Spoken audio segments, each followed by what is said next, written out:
I didn't know what a passport bro was until one of my recent videos did well. Now I have the misfortune of knowing what the fuck that is. And my only question is, who's gonna tell him?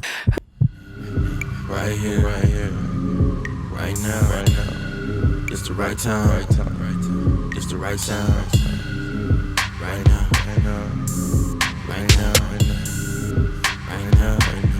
Tell the whole pipe down. Tell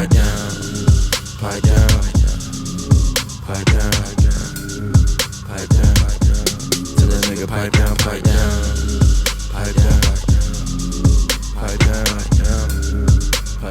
What's good, Shadow Realm? It's your boy Reclaim Your Throne coming at you with another crazy video. But first, my goal is to get to 5,000 subscribers by the end of the month. So make sure you go ahead and like, comment, share, subscribe. And you already know, Reclaim Your Throne. All right, so guys, we are going to have this discussion about passport bros today. Reacting to this white woman's video, basically dissing passport bros. So it's going to be highly interesting, and I'm sure she's going to make some horrible points and try and bash and use shaming language, shame, insults, guilt, and the need to be right, sign language, right, to shame men from getting their passports and going overseas. And I'm telling you guys right now, don't let these women be a deterrent to exploring your options overseas, man, because there are so many different opportunities, tax benefits, financial opportunities, business opportunities that are outside of the US that, you know, a lot of people just don't want you to know about and don't want you to take advantage of. But I think since passport bros have been creating this movement, they are creating more awareness for entrepreneurs and just men who are fed up with the West to seek asylum elsewhere. I actually followed this real estate entrepreneur named Max Maxwell, and although he is married, so he, you know, didn't get his passport for the specific issue of dating, he actually is exploring a lot of different business options out there in the UAE. So he is absolutely living his best life with his wife and his family, and he is benefiting from the tax breaks that you get in the UAE. As a matter of fact, I think there's only like a 7% income tax in the UAE, and that's the only tax pretty much. Whereas in the United States, they want to tax you like 37% if you are earning above like 300,000 or something like that. So let's get into what she's talking about and how she is trying to diss the passport bros, and we're gonna break down every single point. I didn't know what a passport bro was until one of my recent videos did well. Now I have the misfortune of knowing what the fuck that is. And my only question is, who's gonna tell him? Who's gonna tell who? So off rip, she's, oh, now I understand and have the misfortune of knowing what the F that is. Already, she's a potty mouth. She's a foul mouth. This is what we're talking about when it comes to Western women. Ladies are not supposed to speak like this. If you want lady treatment, then you need to speak like a lady. Who is going to tell these men that American women are some of the last demographics of women to catch up with what we're talking about right now? You think what? What is she even saying? American women are the last to catch up with what we're talking about? What are we actually talking about? Because you haven't made one single point. Russian women are going to put up with your shit? You think Asian women are going to go 50-50 with you on the bill? You think French women are going to sleep with you just because you showed up? Yes, they will. This is what she doesn't understand when it comes to going overseas, for one. And I guess she's directing this energy at white men. All right. And we all know that white men are the most blue pill demographic in the world. However, when white men finally get fed up and they probably go through a divorce and whatnot and they go overseas, they dominate overseas. OK, they are eating in Asia, in Japan, in China, in Thailand, in the Philippines. These white guys are dominating, and it's not about going 50-50 because the exchange rate is a lot higher there, so you're getting more bang for your buck with the American dollar in these other countries. So you're not even worried about going 50-50. And let's keep it a buck. Men are not tired of, or my bad. Women are not fed up of men because men want to go 50-50. As a matter of fact, that's what y'all been asking for decades upon decades. We want to be treated equal. It's a 50-50 relationship. And then men say, oh, 50-50 relationship? Okay, let's split the bills down the middle. And then they want to go and act a damn fool. Well, I'm here to tell you that, for one, yes, these women overseas will 100% go 50-50. As a matter of fact, they might even put you up if that guarantees them to get a visa, okay?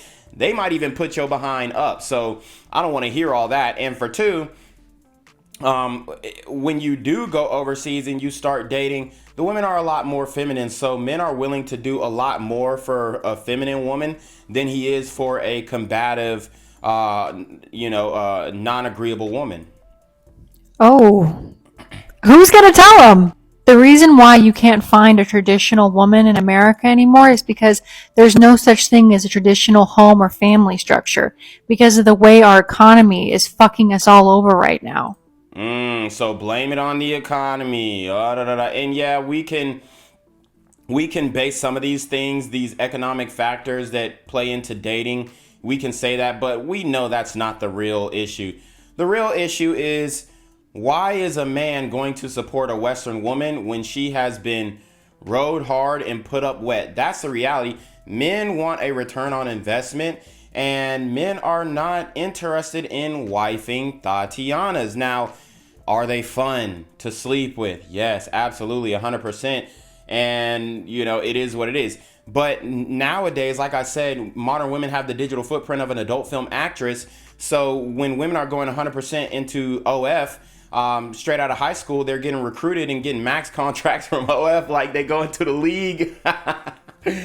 Then men are like, okay, well, if these women want to objectify themselves, then we're going to continue the objectification silently, and then we're going to pull our commitment and proceed with objectification over commitment. So that's what's really happening.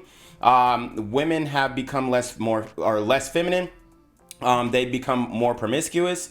And like I said, I mean, for a guy like me, it is beneficial that women have become more promiscuous because it just opens up the floodgates. However, for a guy who is, more average and struggling and doesn't have his fitness or money or health in order, then he is going to, have more pitfalls and more obstacles to overcome. And when he's looking at a mate, after he overcomes those obstacles, especially if he's a Malcolm, a massively attractive, lucrative, communicative, operational, likable man, or he could be a mildly attractive, lucrative, communicative, operational, likable man, or he could be a medium, ugly, lucrative, communicative, operational, likable man. He could even be a massively ugly, lucrative, communicative, operational, likable man. Hell, he could even be a BBW TDM, which is a busybody, well-to-do man. But if he falls under one of these categories that are, that are right under what a high value man is, then he's going to want a woman who is his counterpart. And that means that he's not going to want to settle down with a woman who's, done a decade on OF. And he's not going to want to settle down with a woman who has a potty mouth like this young lady. And he's not going to want to settle down with a woman who has a masculine demeanor and speaks to men with a condescending tone, okay? So the reality is, a lot of modern women just think that they can talk to men any kind of way. And I'm telling you right now, in a relationship context, especially a masculine man, he might put up with it for a while. And that's solely based off of the fact that, y'all already have been dating and there is a bond, and you've made the man fall in love. But after a while, he's going to be like, what the hell? I'm a man. I'm making all this money. I'm lifting all this weight. I look the way that I look. And you as a woman are talking to me crazy. No, ma'am. So that's what men are doing. And they know overseas that women do not talk to men in the way that y'all American women talk to men. So let's keep going. And I think it's ironic that American women, in response to this, are going, oh, I can make my own money and I don't have to have kids and go through the painful process of labor. And let's keep it a buck. They still want kids. They want it all. And the thing is, yes, they can make their own money, but at what cost? Okay. At what cost? See, the funny thing about, the sexual liberation movement is that it truly benefits men, okay? And it benefits a small minority of men, but it benefits men nonetheless. When women are more sexually liberated, and let's not even talk about a job or work or intercourse work. Let's just talk about the average woman who's sexually liberated in her college, at her college.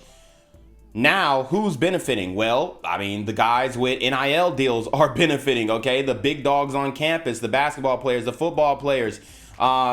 These athletes are the ones who are benefiting from your everyday girl next door being more promiscuous. Those are the men who are benefiting, and, the frat guys. So on a college campus, the men are benefiting more from women being more promiscuous. It's just a small percentage of men. Now let's talk about intercourse work. What happens when women are becoming more promiscuous and sexually liberated, and we understand that that modern women have the digital footprint of an adult film actress? When they are going into intercourse work, there are still it's even a smaller amount of men who are benefiting from women going into intercourse work, because these are the guys who get to smash pretty much them all. And there's only a small amount of male performers compared to female performers. So it's very funny how, a lot of women are saying F men and this, that, and the third. And I'm not hating on the intercourse work. Like I said, I think that it is definitely necessary. I think that intercourse work should be legalized, and not just online intercourse work. In person, flesh to flesh, bone to bone intercourse work should be legalized, in my humble opinion. But And I think that would level out the sexual marketplace, because women cannot leverage sex against men if you can just, go down the street to your local brothel. I know it sounds, oh my God. But at the end of the day, I think that is the right thing to do. So legally, from a state point of view, or from a governmental point of view. But my whole point is that when women say, oh, well, we don't have to churn out kids and this and the third. Okay, that is hurting y'all. All right. Let's keep it a buck. Yes. Me personally. Yeah. I love kids. I love children. Pause. Okay. I work for the Boys and Girls Club, and I love interacting with those young men, with those young ladies, and teaching them how to be a responsible adult, and helping them work on their fitness, and doing football camps and soccer camps and basketball camps. I love doing that. Don't get me wrong, but men are okay with never having kids. I'm just going to tell you that right now. Even me, a guy who loves children, I'm okay with never having kids. And I won't have any regrets. I won't bat an eye. I won't be upset on my deathbed. Women, however, are not. So you saying, oh, well, I don't want to have kids. Yeah, all right, we'll see. Raising children alone, and I don't have to pretend to like someone's grubby little son in order to make ends meet, in order to survive. I have literally all the options in the world. Oh, I'm going to be a career woman and I'm going to be alone. And men's response to this is, better renew my passport. Yes, that is men's response. And my thing is, what's the problem? If you want to be alone, if you want to explore your options, if you don't want to be under the guidance, tutelage, and leadership of a man, then why are you upset or trying to shame men for getting their passports? Yes, that's our response. If the women don't want us here, leave them alone. That's a natural response. But you over here, flabbergasted, acting like this is just some, far-fetched idea. No, it's not. If it ain't working over here, we're going to figure out where it's working. And we found out that handy dandy passport works. And if it ain't broke, we ain't fixing it. And it damn sure is not broke. And it is going to be the new game. And it's going to be the game changer in the dating market. So men, get them damn passports, man. I'm telling you. Because you guys are the ones who are afraid to be alone. You guys are the ones who would rather fly to a foreign country and find a wife than be alone. How ironic is that? She just doesn't get it. I mean, it's not about being alone. It's not about being alone at all. It's about, like I said before, sexual access and sexual variety is essential to a man's mental health. Point blank, period. Why is he going overseas? Because he may not be able to exercise that sexual access in the States. Okay? So he goes over there, and now he can exercise not only sexual access, but sexual variety as well. So, I mean, it sounds like a win-win for men. I'm telling you right now, men are not leaving the States because we're lonely. We're leaving the States because, for one, financially it doesn't make sense, and for two, you know, you got a way better bet at starting a family overseas. How ironic is that? You don't see the irony? You don't see the irony? And No, we don't see the irony, because the reality is men are still okay with banging this shit out by ourselves. Excuse my French, I didn't mean to curse. But we're okay with, you know, doing the thing dolo. I mean, I'm gonna keep it a buck. A lot of guys who are traveling, getting their passports, yes, some of them are going and then getting married off rip to the first girl that they see. But most men are not doing that. So they're still, quote unquote, alone. They're just not lonely. Okay, there's a difference. Yes, I am traveling alone, but I'm not lonely, because every country I go to, I got a different chick. That is literally like, I mean, it's the dream life. It's the ideal scenario for a man. And she's trying to play it down. And this is how you know that women just do not understand men. so many people or so many men in my comments are saying things like, good, have fun being single forever. Someone's going to own a lot of cats, da-da-da. And I'm like, you promise? You promise? Brett, I don't know who needs to tell you this, and it's not fair. It's certainly not fair. But I can have like 5 boyfriends who all serve a different purpose in my life, the same way you guys have had 5 different girlfriends who did the same thing for you, and freely do that. There are no consequences except for some anonymous profile on TikTok calling me some kind of slur. And So I think she said that she could have multiple boyfriends. Hold on, let's run it back. a different purpose in my life, the same way you guys have had 5 different girlfriends who did the same. Da-da-da. And I'm like, you promise? You promise? Brett, I don't know who needs to tell you this, and it's not fair. It's certainly not fair. But I can have like 5 boyfriends who all serve a different purpose in my life, the same way you guys have had 5 different girlfriends who did the same thing for you. Okay, and she thinks that men and women are equal. We're not. Men don't have 5 different girlfriends who serve a different purpose in their lives. That's not how men exercise their dating strategy. Only a very small percentage of men could even attract 5 women at the same time. What she's talking about are the Chads, all right? She's talking about the 6'4", chiseled jaw white guy who won't commit to her and is smashing her, putting her, riding her hard and putting her up wet. See, here's the thing. She can't get this guy because of her attitude and her demeanor and her unwillingness to submit. Point blank.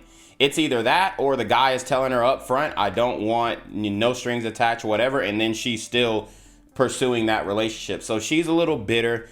She's a little upset.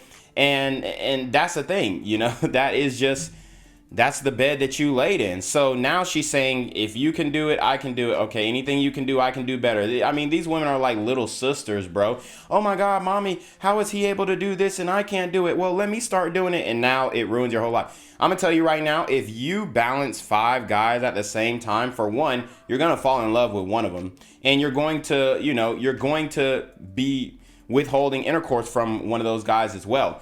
And yeah, she might have a Uber guy, a foodie guy, a guy to smash, a guy for emotional support, and then some other guy. But at the end of the day, that just makes you no better than the man that you're talking about, because now you're playing with these men's emotion. You're playing with these men and making it seem like you're so interested in them when you're just using them. So who's really the bad person in this scenario? And freely do that. There are no consequences except for... I could think of a few consequences. For one, you could have 2 men fighting over you, which could get violent.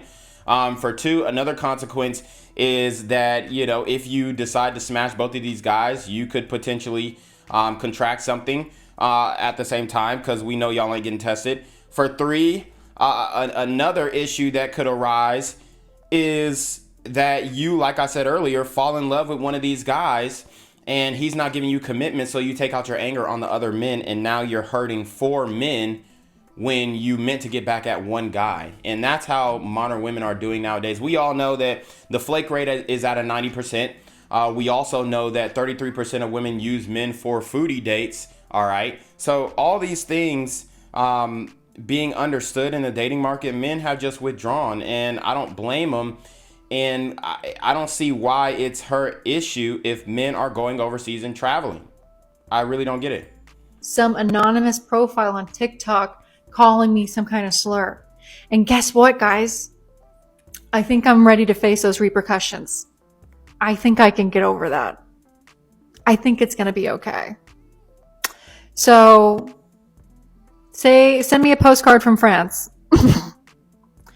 Best of luck. So y'all see what they talking about, trying to bash the passport boys, passport bros, aka the passport kings, but you already know we up with it. But you already know what it is, man. It's your boy Reclaim Your Throne. Make sure you like, comment, share, subscribe. Send your relationship question to email down below with a screenshot of your CashApp so I know you pay on time, man. I do be on your motherfucking DM with the BS.